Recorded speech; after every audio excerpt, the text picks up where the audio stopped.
Welcome to the Commercial Real Estate Podcast, powered by First National.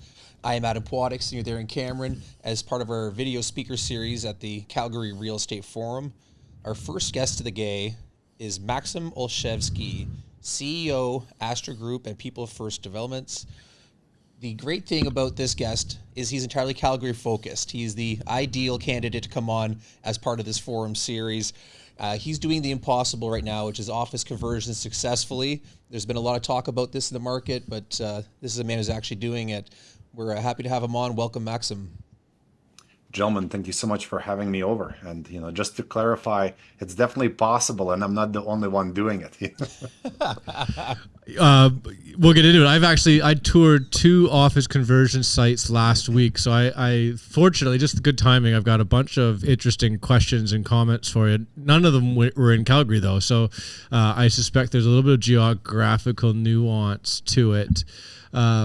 Before though, Maxim, maybe what's your background? How did you get into this sort of real kind of small niche in commercial real estate?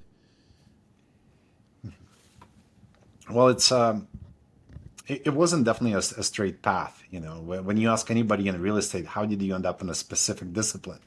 You know, Everybody kind of falls into their discipline. I guess I'm no different. I've started out in construction when I was 16, and learning a trade when I was in high school, then transitioned to another trade and another trade. The next thing you know, I'm doing general contracting, doing full renos, and whether it's commercial or residential, and that just naturally grew. And my career kept growing in the construction field. What really helped me get into the investment world for real estate was doing work for various landlords, you know, and I could see that they were buying underappreciated properties, turning them around, doing the refinance, and leasing them up and rinse and repeat. So I took note of that. I'm like, man, it's something I could be really good at because we're already doing all the heavy lifting. Now we just need to learn property management and finance. How hard could that be? Well, Yeah. of course, it has its own nuances. However, it was an interesting journey. And then the first building that I purchased with a few fellas, just like a lot of real estate guys start, was 7 years ago. It's a small apartment building.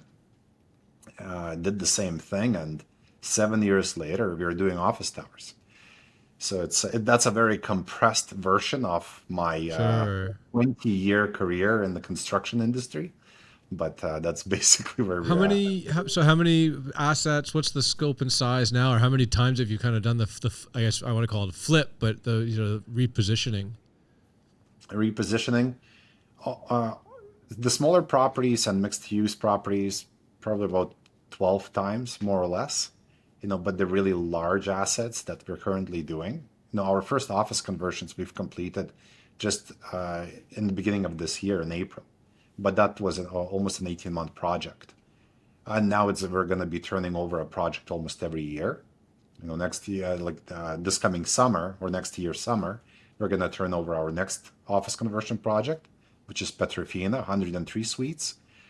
And then the following summer, there will be another 200 suiter being turned over, and then another 180 suiter. So it's just going to start rolling every year.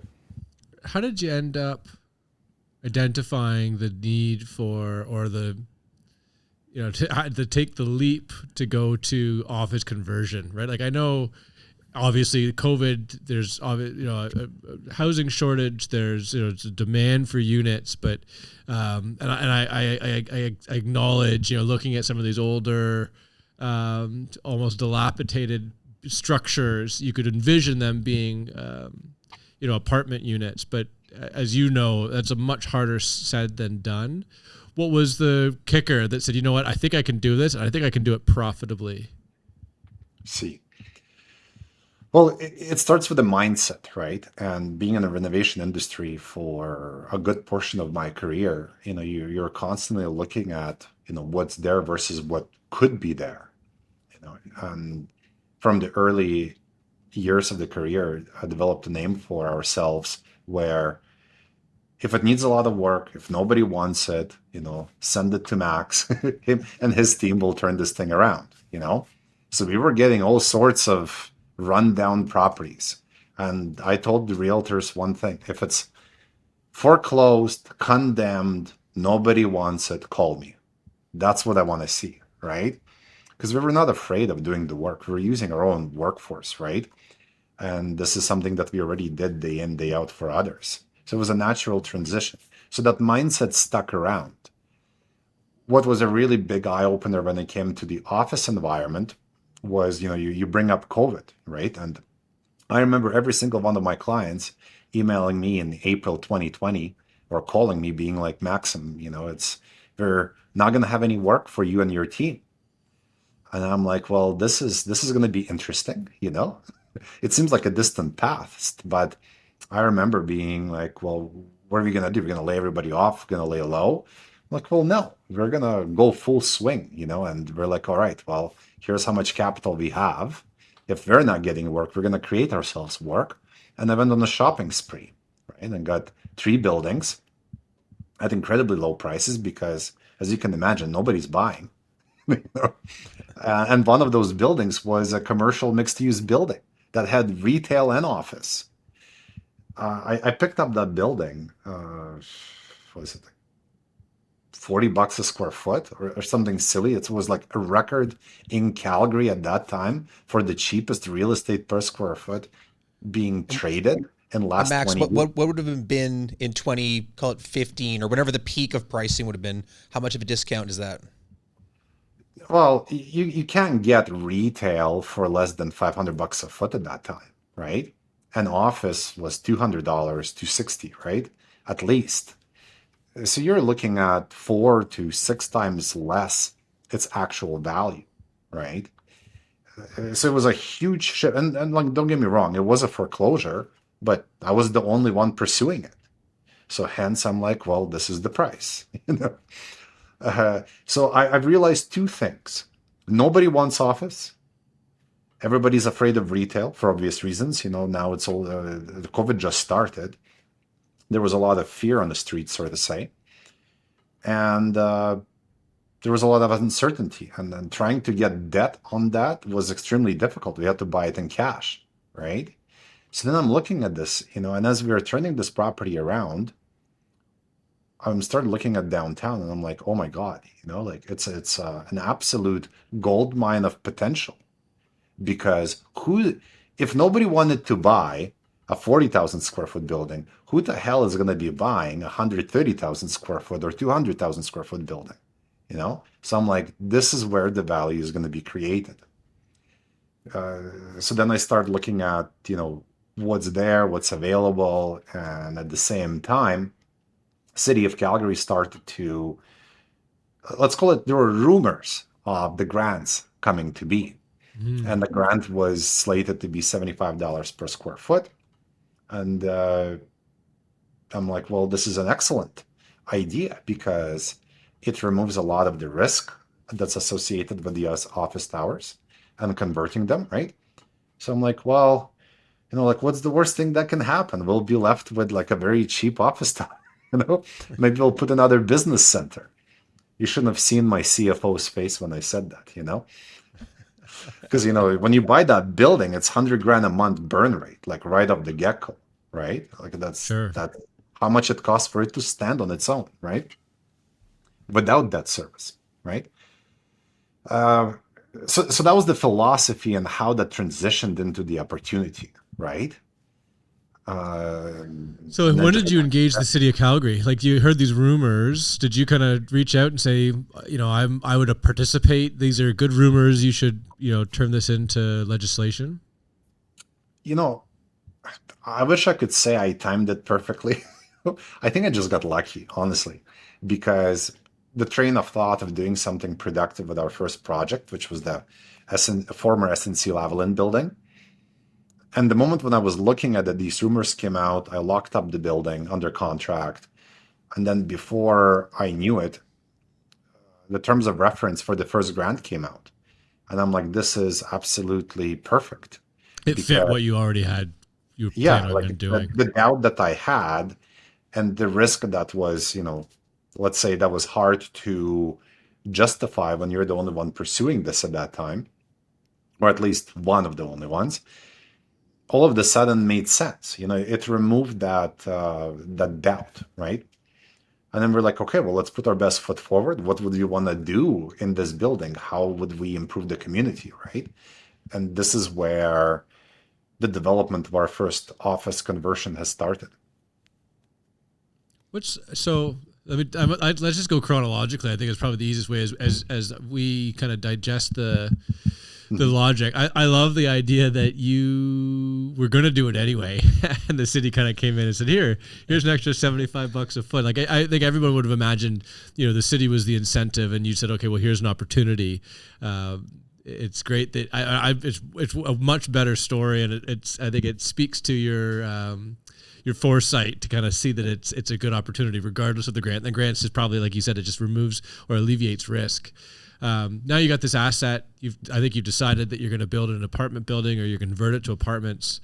You've got the GC experience, so you obviously know your way around sort of the repositioning, the retrofit. But had you ever done anything like taking a large sort of office building like that and poking holes in all of the concrete? And I'm assuming you took off the sides, and it's huge. It's a huge undertaking.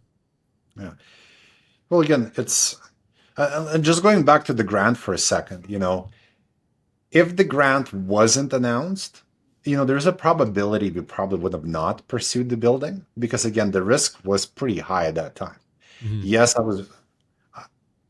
I always get excited about opportunities, that are priced really well.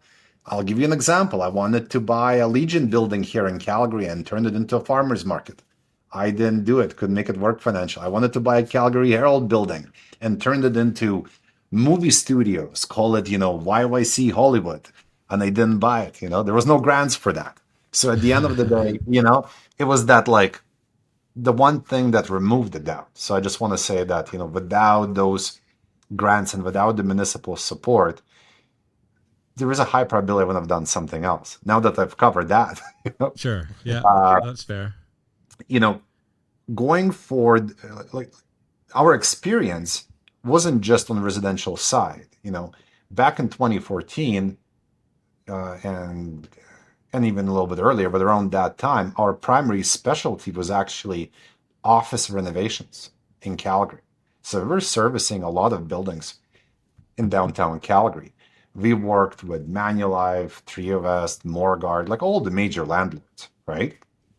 So for us, going chronologically, having the experience of major office retrofits, residential retrofits, industrial retrofits, when we looked at the building, it really made a lot of sense because we already understood both worlds. We were just combining our knowledge now together, right? In one practical project. Even one of the buildings that we've purchased, 800 6th Avenue, oh man, I've done so many renovations in it. My due diligence was so easy. I'm like, just give me 2 weeks. Just give me these documents. I'm good. They're like, what do you mean? I'm like, I've done all of this work here anyway. So, so again, like very fortunate that way, So you've got this first, but go ahead, Adam. Well, I just want to take a look at the capital stack, because you're talking about the viability kind of being a red light, green light because of the incentive. So you bought your building for $40 per square foot. You've got a $75 incentive. What is your ballpark cost per square foot to do the conversion? So I will answer your question a little bit differently, but we'll give you the meat and potatoes of it. My goal for all of our projects in Calgary, in the West End downtown, for our project costs not to exceed, well, I'll give you a range, $350 to $425 per square foot. That's hard, soft, and land. That allows us to position ourselves really well within the market. That's a little bit below what you would average building a condo tower. Okay. However, the buildings are a little bit different, right? It's still not designed, as a brand new condo tower, right? That's been our goal. So let's keep going. When you get in there, you've got that building. Let's just focus on the first one, because I'd like to get into the nitty gritty, because I think everyone has, for the most part, experience with office towers, and we're sitting in an office building right now in Toronto, and everyone obviously has experience with residential, and presumably you've been in someone's apartment, or you live in an apartment. It makes sense in theory, but as soon as you get into the sort of the details, you've got, it depends on the way that the elevator bay is structured. It depends on the floor plate. Obviously the infrastructure is totally different from just where all the plumbing needs to go for washrooms and bathrooms, and you've got a different usage model, right? Like the showers, there's no showers presumably there's not very many showers in an office building. Like it's a major undertaking. I guess like the guts, the concrete and the structure itself are the same, but it's a huge undertaking. And so maybe just describe the different ways that you kind of went about, maybe the different options you've had, and what that process looked like. Oh my goodness, there's a lot to unpack there, but I'll give you some examples, because you've hit certain points accurately, right? There is a lot of nuances when it comes to the office conversions, and you also have to understand that it's a predetermined canvas. It's not financially feasible to start moving certain elements like staircases, elevator shafts, right? So you really need to focus in on what can you do within the existing canvas to make the building functional and efficient, not just from utility standpoint, but also financial standpoint, right? You don't want to have a building that's 66% efficient. Your cost per square foot of upkeep aren't really going to be very favorable. So, there's a lot of information in the media. The floor plates can be too big or can be too small. Building can be too short or too tall. All of those things apply. But at the end of the day, it's having the really good team that can analyze and present something that works is critical. And then you really need to understand what you are trying to achieve with these projects. What is your actual end goal? And I always look at it from the perspective of, who are we trying to service? Who's our customer? What do they need? What are they looking for? Right? And also another big aspect for us that defines how we structure this building is, how can we make or improve the neighborhood? So our first project, number one goal was undistinguishable from an office tower. So everything had to go. Full exterior had to go. Balconies had to be there. When somebody walks by that nobody knew, they look at this, they believe it's just a brand new residential tower. And I believe we achieved that at the cornerstone. And people really like that. At the end, when we were leasing it up, like some of them didn't even know it was an office tower, and nobody even suspected it. And that's exactly what we wanted to achieve, right? And City was very happy with that outcome too. Because at the end of the day, why would you convert something if it's still going to remain the same? However, as a developer, of course, you want to keep majority of the exterior the same, because that's a huge cost, right? But, with the support with the city and everything, you really want to amplify your project and, and provide a lot of value when it comes to these structures. But a lot of intricacies that you've mentioned, like we have to start from scratch. Not a single wire pipe is left. Everything is brand new. So the only difference is we start with a foundation in place. Floors, like forming and concrete, is done. But now you need to do a bunch of coring. And a lot of coring, actually. On the most recent tower, almost 3,000 cores in the slab. I mean, that's a lot. And how do you manage not hitting rebar? How do you avoid the rebar? Oh, now we're going to get into the fun questions. It depends on the structure that you're with, right? So 2 of our projects are actually a Q-deck construction, which is almost like regulated metal with concrete topping with metal beams. That's actually pretty easy to work with, because you can literally core wherever you want. And if worst case scenario, if there's a bunch of cores in a row, you'll need to do a little bit of additional structural supports. If it's a taller building that has full precast concrete, it's also not that difficult because there's actually a lot more structural elements within the floor slab itself. What's difficult is the post-tension cabling buildings, and specifically the ones that actually have cables running bilateral directions, so kind of both. Like a cross, yeah, Yeah, like or those a are tough. mesh, right? Yeah. Exactly, because now you're, like here's your minefield, have fun with this, right? Okay, all right. So would you not My buy a wife- building if it's got that sort of forming? well, look, where there is a will, there is a way, right? So you just need to understand what how you're planning to manage that, right? So for us, it's all about flexibility because, and now we're getting into fundamental values of how we view these conversions. Because if you're going to approach it in a very rigid form, we're going to do this here, you're going to struggle and you're going to have a lot of headache. We approach it from the very flexible standpoint, being like, well, chances are some things are going to shift and change and we might have to adjust, and that's okay. Just plan for that. So when it comes to post-tensioning cabling, same idea. It's, well, that no matter what you're going to draw, what you're going to build is going to be a little bit different, and that's okay. You know what I mean? Like at the end of the day, who cares? 6 inches this way, 6 inches that way. Oh, you should you should see the I'm looks sure of your the architects love you. Yeah. They're like, what do you mean? We need to define it now. And I'm like, it's going to be wrong because I've been there. I'm the one giving directions. Let's adjust the walls because guess what? Your 3D model and your plans are not lining up with the structure. So again, it's just a philosophical approach on, how do you deal with it, right? I call it the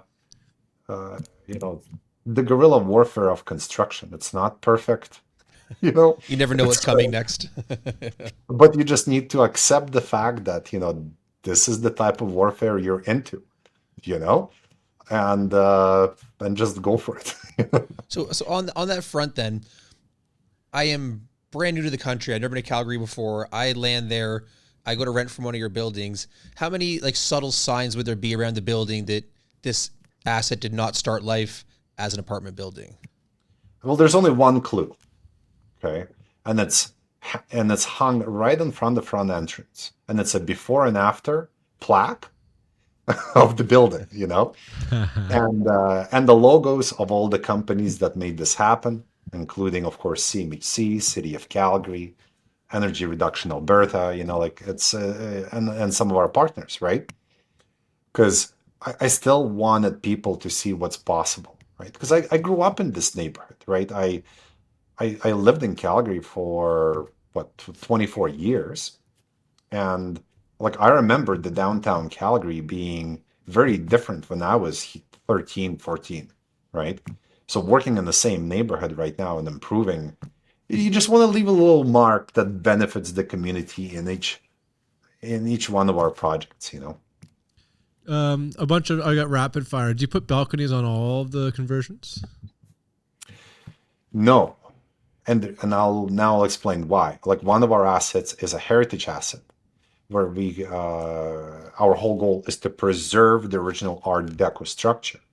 So this is where we put emphasis on preservation and creating more of a New York style office conversion. Or if the floor slab is too short, where the balcony isn't going to add that benefit, then we focus on full reclad and making the building look residential without the balcony. So again, it depends. It's fluid. My preference, put balconies everywhere, but there's also a practical standpoint as well. In certain projects, you don't need it. You might get more value out of something else. You're losing square footage of the living space, technically, right? If you just by virtue of like you said, it's a canvas, and you can't change it. Is there a floor plate that doesn't work? Like if you had to pick and choose, is it long and rectangular? Is it perfectly square? What's the preferred floor plate? Oh my goodness, the common narrative, I'll say that first, it's no more than 17,000 square feet. Even 15,000 square feet is already considered a lot, you know? But I would say 17,000 square feet, square floor plate is ideal. However, a floor plate could be significantly larger if the building is L-shaped, rectangular, or longer. You can find those buildings. But if you really look at typical architectural construction in northern in Canada specifically, anything that's, let's say, 50 to 60 years old, it's a square box. That's all it is, right? And it's either a really big square box, or a little bit smaller square box. That's 10 to 30 stories, right? And that's why they're so ideal to work with. Now, once in a while, you see some really odd shaped buildings. They're a little bit harder, of course. But at the end of the day, it really depends. Are you buying a building for $1? Are you buying it for $75 per square foot? You really need to take that into consideration. And what does the rental market support? Because what if, yeah, it's a large building, but what if you can do like massive units and like, 4,000 square foot unit, and it will be profitable by renting it for like $3,000? Maybe there's market for that. You just really need, there's a lot to unpack there, but as I said, the typical answer, 15,000 square feet to 17. The purchase price on the office tower has to be critical to making this work.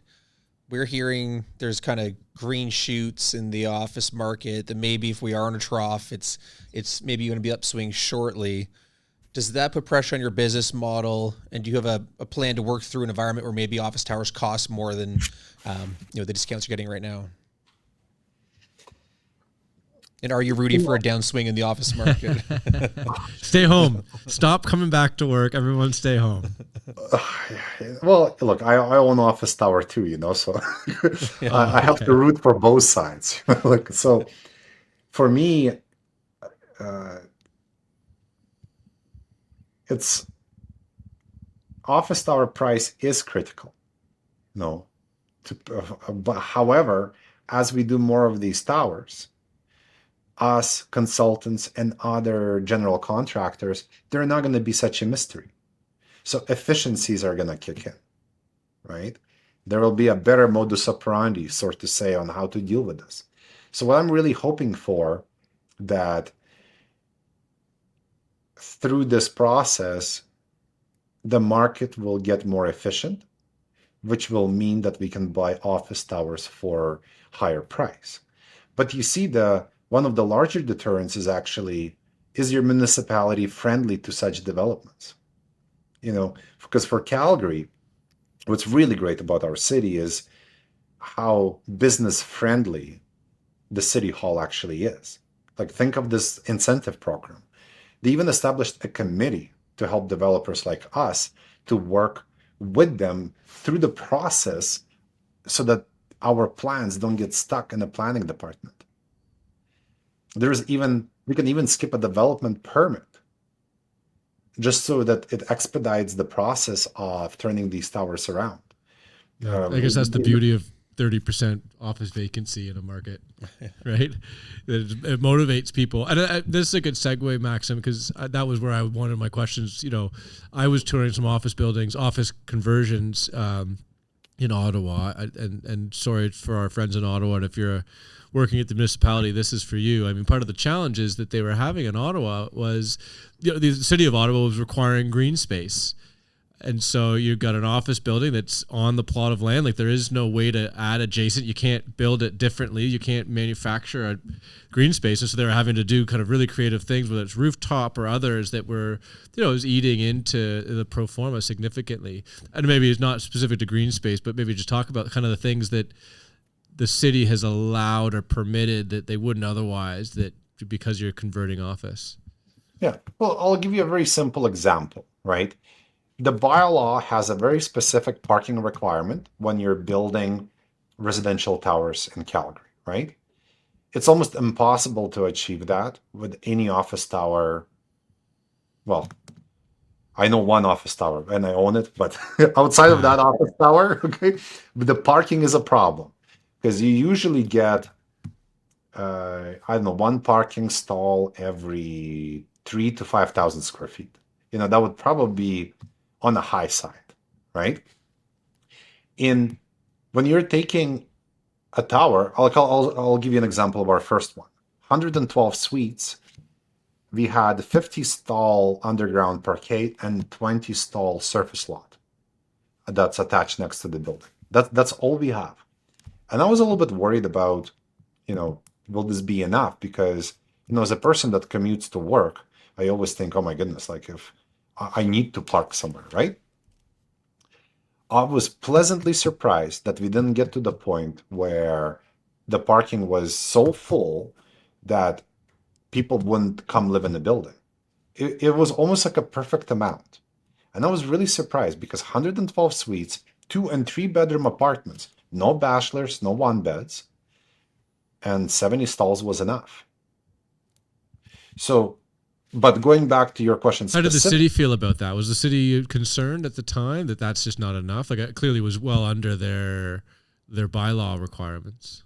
It was, and they recognized that they need to apply specific flexibility. And what they've done is they created this priority zone in downtown core, and they've said, okay, if you're doing something in this area and you're going through the change of use, you can actually bypass a lot of the bylaw requirements that restrict you from doing these things for the purpose of creating a more vibrant downtown and promoting businesses to actually do something, right? So that bringing back the action, so to say.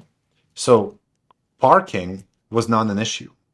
Certain other bylaw requirements, or even like little minor code fluctuations, whether it's like staircases or something else, they really allowed us to keep everything as is and just work within the confines of what we were working on. But, parking was a great example, right? Yeah. Otherwise, what about the outdoor space? Like, what are there requirements you get to skip? There was flexibility, and I say like it kept evolving because there was 3 terms of reference being released, so each one got fine-tuned as each set of projects came to life. We were able to produce a little bit less amenity space than was required initially, right? Because there's a specific requirement per suite, you need 5 square meters of amenity space. We were actually able to focus in on providing more livable space inside the suites and creating more of a flexible public/private amenity space in our first project.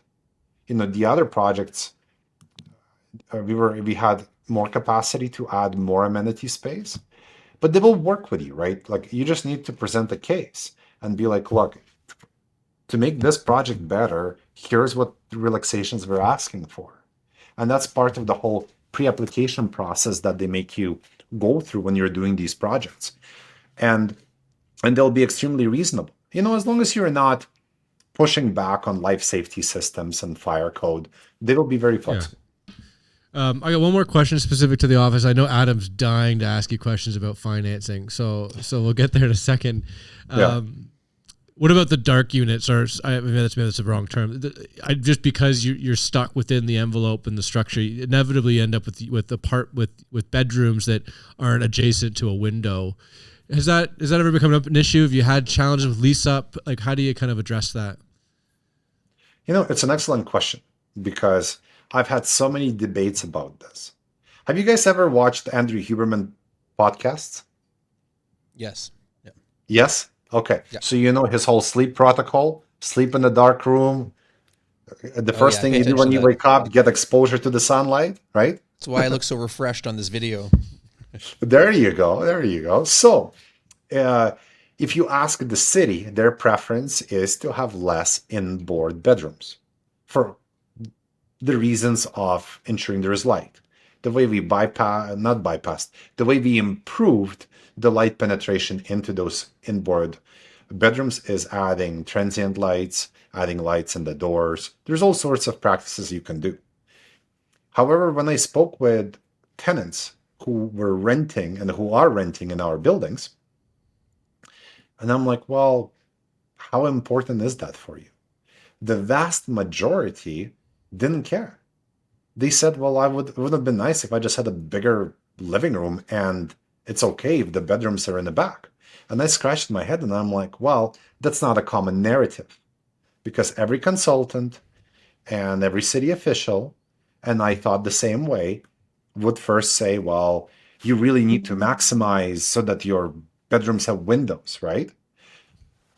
But you can have some really nice suite layouts if you actually focus your 25 to 30 foot wide space into making a bigger living room. Now again, it's still a polarizing topic. So to answer your question, it did not deter any renters. However, I think we would have been even more successful if in certain suites we actually introduced a much larger living room and more inboard bedrooms. Yeah, for those of us that have young children that are still in their nap phase, the lack of windows would be a value add. It just avoids any need for trying to get them to sleep. Or getting so old that you're now in your own nap phase of life. Yeah, no, yeah, exactly. And or if you work random hours and you sleep often during the daylight, like I think there's probably a lot of use cases where that sort of darkness is an attribute. Okay, go financing. Finance, yeah, no, I've been thinking about this for the last 20 minutes. So my understanding from exposure to these kinds of projects, cost overruns can be significant on these construction projects because you don't know what you're getting into. You can have surprises. I assume you need more of a contingency or capital reserve, for your lender to feel comfortable with it. I'm assuming that this ends up in CMHC in the end. But what does the interim loan look like? How do you finance it? How do you make it work? I love those discussions because it's an art, not a science. And without giving away all my secrets, okay, we'll go through the knowns. If you own a tower, it's a little bit easier unless your debt exceeds the current evaluation. So let's skip that, for example, okay? The bridge loans, go to any lender right now and be like, hey, I would love a bridge loan on an empty office tower. Unless you've been doing this for quite some time, you'll have a hard time getting that bridge loan. If it was a full office tower, you might have difficulty getting a loan.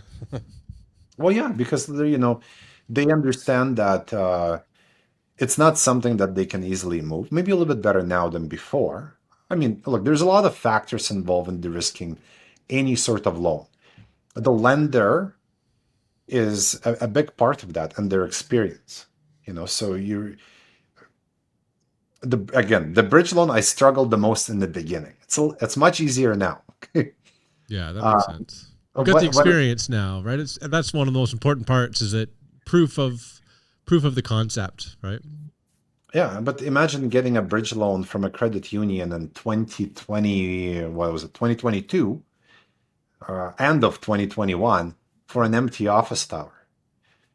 Like COVID is not even over yet. The conversations we had to have. I'm like, listen, I'll sign my life away. Let's go. Yeah. So again, big shout out to Connect First Credit Union for supporting us on the 3 acquisitions. Because again, like local credit union was invested in making sure that, our city prospers, right? They were here. It was easier for them, right? When it comes to the next steps, it's all about, can you get the necessary permits and hard costs tied in before you apply for your construction financing, right? Now, obviously you can go conventional, but right now the only thing that's getting billed is a product that's supported through CMHC programs, right? And to get through that's a whole other art that requires really good brokers, really good experienced individuals that are used to navigating the ever-changing waters of the CMHC policies. But again, without them, it would be very difficult for us to get the loan structures that we're looking for in order to execute on these projects, right? You mean than just the high leverage points? You're getting upwards of 90, 95. I'm presuming you can get up that far of your costs. Everybody says this 95%, and like, it's great that it says that on the website, but we've never got that. No, and it's tough. The rents have to be there at the end, right? Because it's the value at the end value. Very low land cost. The cash flows have to be supportive. No, and you're absolutely right. But certainly, if it conventionally you're at 75, 80 on the CMHC insured, you're at 85, 90 likely, which is the difference between projects proceeding and not today in today's environment. Yeah, you're absolutely right. Correct. Because, for us, having a 50-year amortization period really makes these projects work, and this is where, CMHC programs that reward for energy efficiency and for affordability concepts and accessibility is really helpful. And all of our projects are built on those three pillars, right? There is a large segment of affordability involved. We have at least 10% of the units being dedicated to fully adaptable and accessible within our projects. Like with all the whistles and bells, rolling out cabinets underneath the sinks, like we're talking about like full ADA compliance. And as far as the energy efficiency, well, you can't get a more energy efficient construction project than a retrofitting an office tower. Like we did some embodied carbon studies. We achieved 75% savings versus traditional construction. Yeah. And if you look at energy efficiency, now this is, again, gets quite interesting, because if you look at energy efficiency from the standpoint of energy building code, we will surpass 25% all day long without even trying that hard. Okay. However, if you look at the office tower and then you compare emissions towards what it's going to be as a residential apartment building, there is instances where we saw a decrease of almost 70%. Like, that's huge. I wish we were being rewarded for those savings through CMHC programs as well, or CIB. But, we don't check those boxes because you have to compare apartment building to apartment building. Yeah. Well, and I'm happy to hear that you're using the Select program. Have you engaged on the ACLP at all, or is that next? I haven't done ACLP. We did attempt to go through RCFI. I believe that was the previous version of it, right? It was taking a little bit longer than we expected. We couldn't get over a few hurdles, so we stuck with MLI Select, something that we understood a little bit better and that were easier for us to execute on. But I do know of a developer that's going through ACLP for their office conversion currently. Yeah.